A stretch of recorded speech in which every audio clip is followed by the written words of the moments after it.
Okay, so before we knew galaxies were galaxies, a philosopher kind of predicted their existence. Let me tell you that story. Kant was a German philosopher during the Enlightenment. When you think of astronomy, you don't generally think of Kant, but Kant is one of the hidden heroes of this story.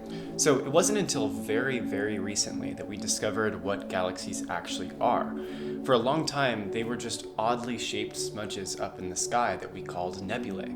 We often confused them with what are actual nebulae that we see up in the sky. These are things like star-forming regions and stellar remnants. So Immanuel Kant called these things island universes. This was well before we knew what they actually were. It wasn't until very recently that we actually discovered what galaxies actually are. Now we know that they are collections of stars. They are cosmic neighborhoods, as I will explain further later. But in 1750, something changed with the astronomer Thomas Wright.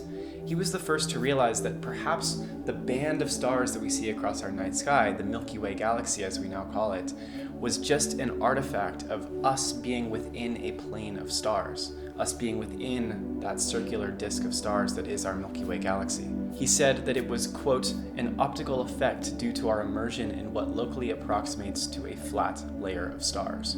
Our star is one within a countless collection that is our Milky Way galaxy. Except it's not countless, it's a few hundred billion. It just might as well be countless. Now, along the same lines, Wright was the first to propose that those smudges, those quote-unquote nebulae that we saw up in the sky, were actually galaxies, just like our own. So while he proposed this, it turned out to be incredibly difficult to prove, as it would take another 175 years until we could actually show that the galaxies were galaxies.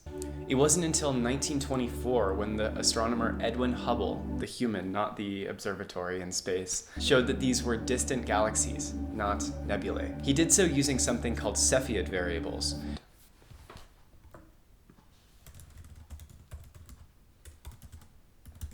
I haven't pronounced this in years. How do you pronounce Cepheid?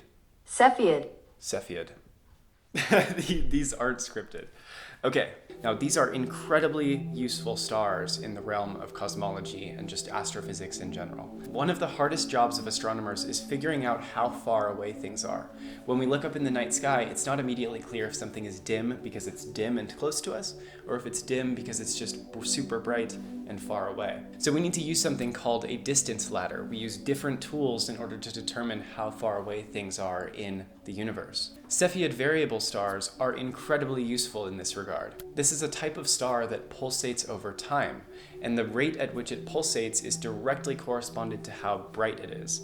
We know this relationship. Because we know this relationship, we know that if a Cepheid variable star is pulsating at a certain frequency, we know how bright it should be. If it's dimmer, we know it's farther away, and if it's brighter, we know it's closer to us. So Edwin Hubble found these Cepheid variables in those nebulae out in space, and they told a shocking story. The nebulae that we saw up in our night sky were simply far too distant in order to be within our own galaxy. They had to be galaxies of their own. So what is the significance of this? Galaxies are essentially like cosmic neighborhoods. If you picture the neighborhood that you live in, it might have a few hundred houses in it. Galaxies, these cosmic neighborhoods, are comprised of a few 100 billion stars. Each star is its own solar system, just like our own solar system. Here we have our sun and then the 8 primary planets that orbit it, along with the countless moons, asteroids, and comets. But the scale of these galaxies is where things get crazy. Our own Milky Way galaxy has a few 100 billion stars in it. It's also 100,000 light years across. That means that if you were to stand on one side of the galaxy and shoot a laser, it would take 100,000 years for that light to get to the other side. One other crazy part about the morphology of these galaxies, like our own spiral Milky Way galaxy, is they are disks.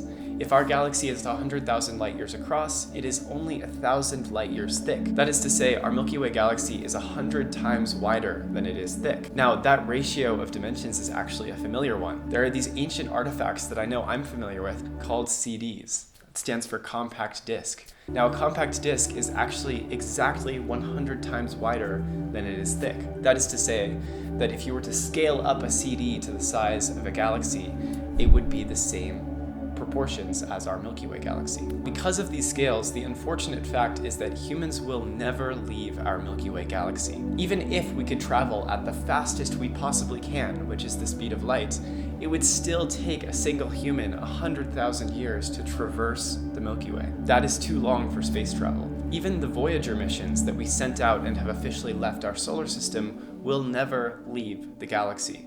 Now, this is the scale of just our own galaxy. Things get crazy when we consider the scale of the collection of galaxies that is our observable universe. The closest galaxy to us is Andromeda.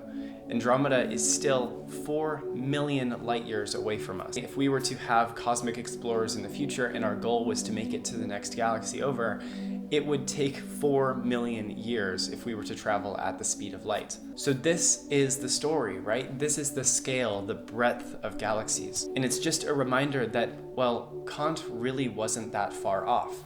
He called those smudges up in the sky island universes because he thought that they were their own isolated universes, their own isolated little worlds. He wasn't right, because we can be causally connected to galaxies next door. The universe is one universe. Galaxies are just little pockets of dense regions of stars. But for all intents and purposes, Kant was right. When he looked up at the sky and saw those smudges are island universes. We will never leave the Milky Way galaxy, and that's okay. We are on our own little paradise that is our beautiful Milky Way galaxy.